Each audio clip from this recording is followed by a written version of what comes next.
Everybody, thanks for watching. Now, a lot of people are upset, with the recent events we've been seeing, in America, all of the, marches and people protesting and everything like that. And, a lot of people wanted to really get my opinion on a lot of the things that has been going on. This is stuff that I talked about before. It's a lot of things that I've talked about in previous videos. I mentioned in a video about the trap set for black people, about how we would keep seeing this stuff. In a lot of videos, I talked about how we're going to keep seeing the racism played out, the whole agenda of divide and conquer, of separation. So we see these things, we see the numbers, we see the statistics, and we see the same things repeated over and over again, and we still keep falling for the same argument. So the thing is, when you look at it, you can see that the media has been showing so many black people being killed by cops, unarmed black people, innocent black people, people who basically shouldn't be arrested or treated the way they have been treated by police officers. So you get the argument. On the other hand, you get a lot of white people who will say, well, more white people are being killed by cops than black people. And, black people will say, okay, yeah, so join us. This is exactly what we're saying. It's not so much that it's just black people being killed. It's what the media is showing, only black people being killed. But when you say to a lot of these detractors, people who have a problem with black people marching and black people saying, stop killing us, a lot of these so-called, racist white people, because, anybody that has a problem with a black person saying, don't kill us, is clearly racist. When you say to them, okay, well, you're talking about numbers that show you guys being killed more than us, fine. March with us, understand where we're coming from, and join us in us saying, we're tired of the police brutality. We get silence. Instead, we get more numbers. We don't get a solution. We get more numbers. Well, black people say that, that we are not, killing each other as much as white people are killing each other, or the numbers are not that much of a big difference. You get cops that say that, well, the reason why they shot and killed the black man is because they feared for their life. They were scared. And you get people who try to justify cops killing black people by saying, well, you have 90% of black people who are killed in the black community, they are killed by other black people. So you have more black people killing white people than white people killing black people. So, these white cops are scared. They are justified in their killing of unarmed black men, which is crazy. So when you look at the numbers, and these numbers are put out here so that we have this debate and have this argument, when you look at the numbers again, the numbers show that 71% of cops, 71% of police officers that have been killed in America was killed by white men, killed by white people. So the numbers show that cops should be more scared of white people than black people, because black people don't have a history and a huge record of killing cops, killing white cops. So the numbers isn't the problem. It's people looking at the numbers and thinking whatever they want to think. The numbers is not the issue. What does black people killing black people have to do with an unarmed black person being killed by a cop? With a dude trying to sell DVDs, or a dude who is not resisting arrest, who is fleeing, being shot in the back? What does that have to do, with black on black crime? You can't make that connection. It's something that's put out there to cause an argument. Now we can look at the numbers further and say, well, 85% of white people that are killed in the white community are killed by other white people. So the numbers are not, that far apart. We are a smaller group of people in America, African Americans, and you have the larger group with such a high number. We can look at the black community and say, well, it's poverty in the black community. So much poverty. When you have that much poverty, you're going to have crime. What is the excuse for white America having such a high, murder rate, against each other? Again, these numbers are put out there to cause the argument. you got to understand when you're being set against each other, it is normal numbers that you find in any country. People who are put in a position of poverty, first of all, one, are more likely to kill each other than a person, going from a poor community into a rich community and commit a crime. Usually when you see a poor person going into a rich community, it's not to commit murder, it's to commit theft. These numbers are numbers that you see all across the world with people who are put in the same position, because normally the numbers show that you're killed by somebody who you know. You're killed by somebody who you associate with. You're killed by somebody who is in your same community. It's rare that it's somebody from outside the community. So the numbers, again, are put there to confuse people and to cause this debate and to not to get people to look at the overall problem. And the problem is you have too many unarmed black men being killed by police. You have too many people being killed by police officers. So we got to understand when we're being set against each other, and what we are seeing from the media and what we're seeing on social media are things that are put there to cause a reaction. So we have learned from Theo E.J. Wilson, who is a internet sensation, and he basically put up videos that's really getting into this whole issue with race. He's known for basically infiltrating neo-Nazi groups and hate groups and everything online. And he basically proved the point that a lot of people who do research, came to suspect and understand that, Facebook, the internet itself, has these, algorithms, these things that basically, when you go and look for something and you find it, something that you're interested in, you will constantly keep seeing it, throughout the internet when you go to different sites. So he proved that, one, you have a lot of these KKK Klansmen and these neo-Nazi groups and these people who go onto these sites like Rush Limbaugh and watch all these, rhetoric speeches about, Black Lives Matter or what have you, all these negative things that spark, racist controversies and conversations, that these people, when they go to these sites and come back to Facebook, they are bombarded with all of this false information. This false information, this false history, and these false claims about African American people. And it's all geared to fuel their ideology and to fuel their hatred and racism against black people and against people of color. So when you go to these sites and you keep constantly getting bombarded with so much, just mindless, stupid information, you have these same people then go. And a lot of these people have no life. And they search and try to find, things to argue about. They go to a lot of sites just to argue and just to try to get their point across. So a lot of times when we are, we're sitting here and we arguing with people online, and you see them, they just come out of nowhere with just crazy information like, black people are not so poor. The majority of black people live in the suburbs. Then, the ancient Egyptians were all white, and, all these crazy things about history, because they are being fed false information and they are repeating that false information. It's like if you go online and you start doing, you're trying to buy a new computer, a new laptop. You go on eBay, you go on Amazon, you look online. And when you come back to Facebook, all of a sudden you got all these, laptop ads, all these little ads you see on different pages you go to, trying to sell you new laptops. It's the same way. So when they go to these sites, they're being constantly bombarded with this information. The same thing happens with us as well, black people. When we look at all these pro-black sites, we look at all these little videos about, pro-black things and about ancient Egypt and everything like that. When you come back to Facebook, you're hit with a lot of those sites and a lot of these groups. People put you in these groups and all kinds of things like that. The internet is set up to divide and conquer. Facebook is set up and it's doing the exact same thing. The internet is programmed to do this. Now we can say, well, it's a program that's basically just trying to give us what we're interested in. But it's funny that they would have the program, spread this kind of information. So you have these people go out there and they looking for information. They getting turned on to a lot of these groups. And then they go, find an argument, to go to the comment section in Facebook or YouTube or what have you, and they regurgitate this, information that they just learned. Or I just learned something new. I want to go, try it out on somebody. I want to go talk about it in one of these groups or in one of these comment sections.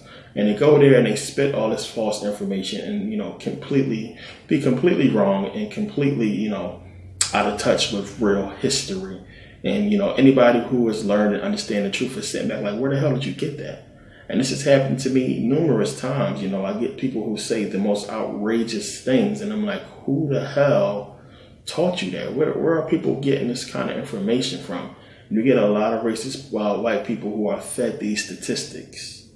And you have people who really believe that black people was taking over, that Latinos are taking over America, and that, the white numbers are dwindling, and that, we're somehow trying to wipe them out of existence. And you get a lot of people who really believe that they are fighting for the fate of the white race. And anybody who gets into this kind of ideology falls into these hate groups, and they are bombarded with these things. And if this is all you're looking at online, when you come back to social media, this is all you'll get in your timeline. You'll get friend requests from people who share the same thoughts as you. You'll get passed around the same negative information, the same false information that people then go and regurgitate and continue the argument. It's all geared towards separation. Now we get people who are just so full of hatred, who are just so racist. They don't care about the truth. They don't care about facts. They only care about the way they feel and what they think. A lot of people are driven by either past experience with black people or by, the way they was raised, or just the overall hatred they have for what they see on TV, from black people. And it's just something that some people don't want to get rid of. They have a feeling for it. They believe that they are right. And, there's no way you can really persuade certain people. These are hardcore racist people. And sometimes it's not even worth debating or speaking or arguing with these people, because nothing you say will get them to understand or will bring them out of their hatred. So when you encounter these people, you got to understand, from the jump, that this person doesn't want nothing more but to piss you off and to cause some kind of altercation or to just argue with you. And you got to avoid these people. This is what this stuff is all about. So again, the whole thing with Colin Kaepernick is crazy. Anybody who has a problem with what Colin Kaepernick is trying to stand for is a racist.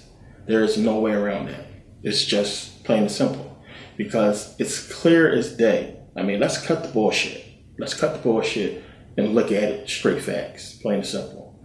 The man is sitting there telling you he is not trying to disrespect the flag or disrespect troops or veterans or what have you. He is trying to stand for something and make a point. So the whole thing is, let's say you're cool with an entire family. One of the members is your best friend. You're cool with his entire family. But his brother, you have a problem with, because his brother beats women and disrespects women. Now, you stop talking to his brother. You stop being cool with his brother. You go to the family respectfully and you explain your position. The family knows, yeah, he's a woman beater. Yeah, he disrespects women. They all know. You go to them and respectfully say, I have no problem with none of you guys. I love all you guys. You guys are great. We can still hang out and party. But I have a problem with him. I have a problem with your brother. I can't deal with him because I don't like the way he's treating women and how he disrespects women. I've asked him repeatedly to stop, to change his ways. He has not done so. So until he does, I'm not speaking to him. I'm not dealing with him. Clear as day, straight to the point. Anybody with a rational mind can understand that. And you have some people that are saying, okay, yeah, I understand what you're saying. You're all right. I stand with you on that.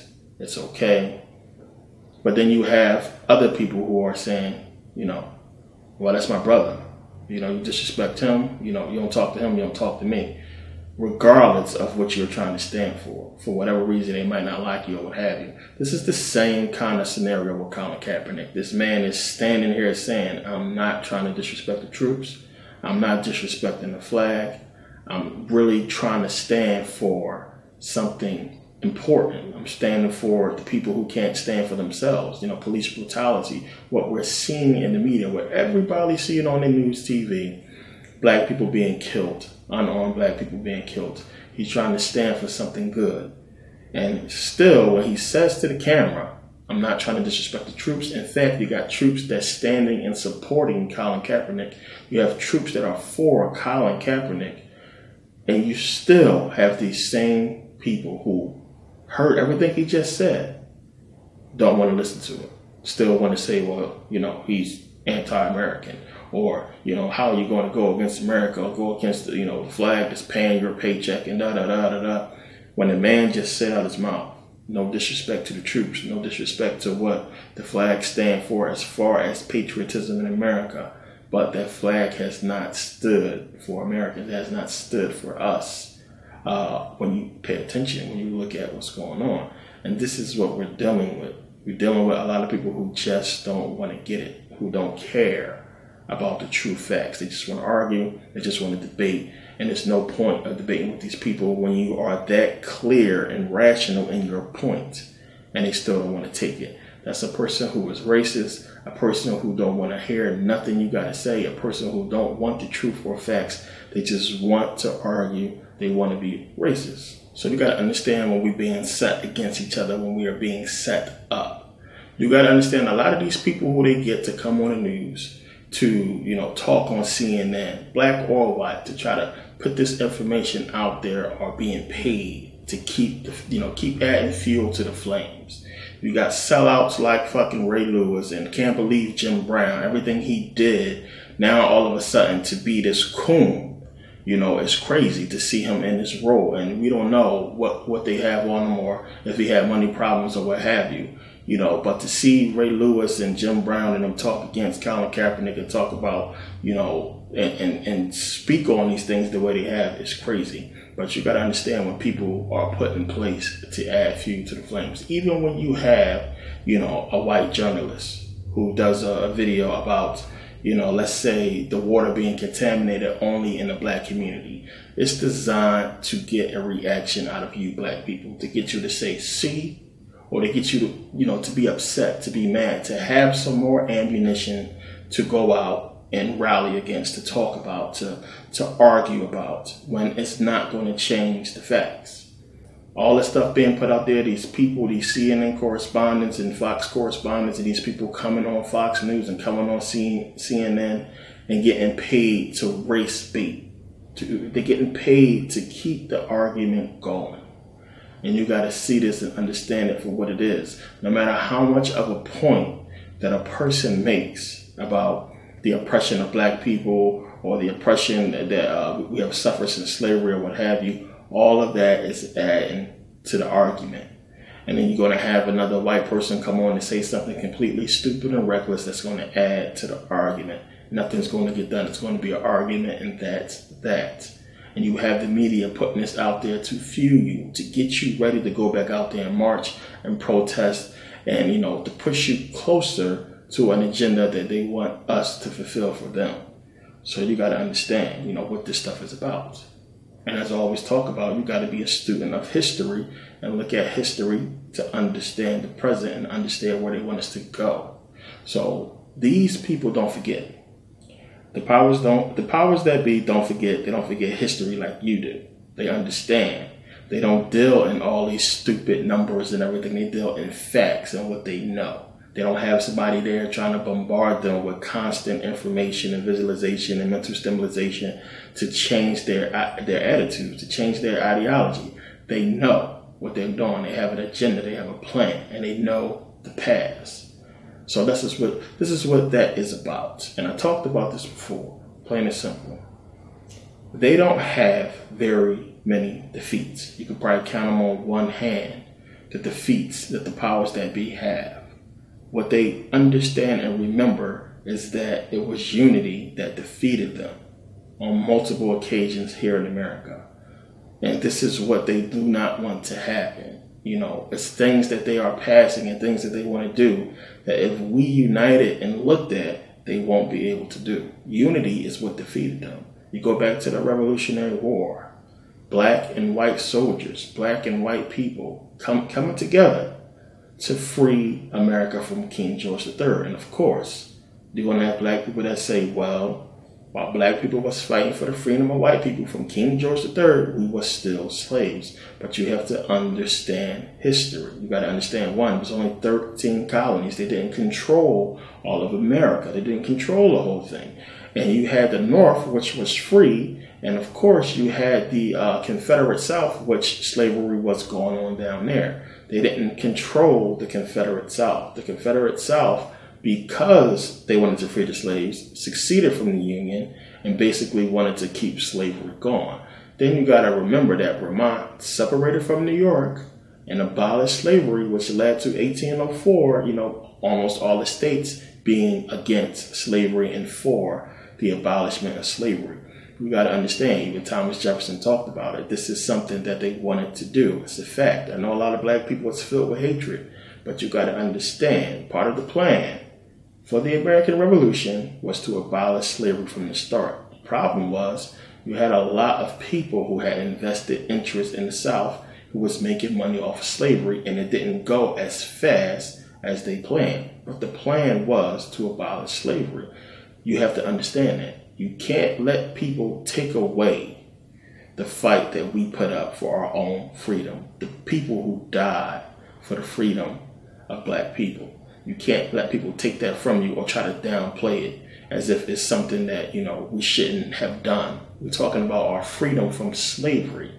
Plain and simple. And the Revolutionary War was a step towards that. And of course, the Civil War accomplished that goal. But black people fought in both wars.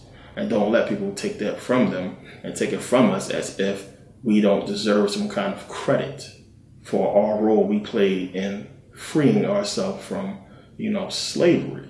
But you got to look at the whole thing and understand what's taking place. Of course, you're going to have people that's going to say, well, Lincoln only freed the slaves because of some kind of obligation. It was some kind of way to bankrupt the South or what have you. Or Lincoln only freed the slaves to keep the Union together. Understand. One, the Union consisted of black people as well. There was a lot of free black towns in the North. Philadelphia, Baltimore, New York, Vermont, Delaware. So many places had free black towns. I talked about this in the previous video. So it wasn't just white people. You had a lot of free black people in the North who was a part of the Union. So it wasn't just for white people. It was, as Lincoln said, I need to save the Union. If I have to free slaves to do so, I will. If I can keep slavery going to save the Union, I will. The point is that, one, if the Union falls, the South has all the money. So they can afford to go and take the North and re-enslave everybody. So the Union must be kept together. This is something you got to understand. A lot of people don't want to get that because a lot of people have been brainwashed by a lot of the stuff that has been put out there to try to downplay what Lincoln did. Now, when you study what Abraham Lincoln did and what he talked about, you can understand, one, when you read between the lines, his plans was genuine to free the slaves. To me, after studying the man for years and reading, so much about him, it was a part of his plan was truly to free the slaves. And when you look at history and what took place after that, it's just clear to anybody who wants to know the truth. Anybody who wants to fall for the bullshit and to have something to argue about is going to, find something to argue about. But the facts still remain. So a lot of people say, well, this is part of racism, white supremacy, and this was done to create a new form of slavery, which we're into now. You need to understand the facts. Pay attention and look at what has happened and what's going on. And I've been trying to explain this so many times, but a lot of people are just not understanding, so I'm explaining again. You got to pay attention. First of all, one, we look at racism, white supremacy. As a government system, designed to oppress black people, we can look at what Lincoln did as far as freeing slaves and say it was some kind of, white supremacy, white oppression move as being a reason why he did it. This is what I'm hearing from a lot of so-called educated black folks. That Lincoln only freed the slaves because it was part of white supremacy, what have you, Think about it. First of all, one, if he freed the slaves as some kind of white supremacy move or what have you, why would you send black and white people down to the South to kill the biggest people of white supremacy, white slave masters. It don't get no more, white supremacy than that.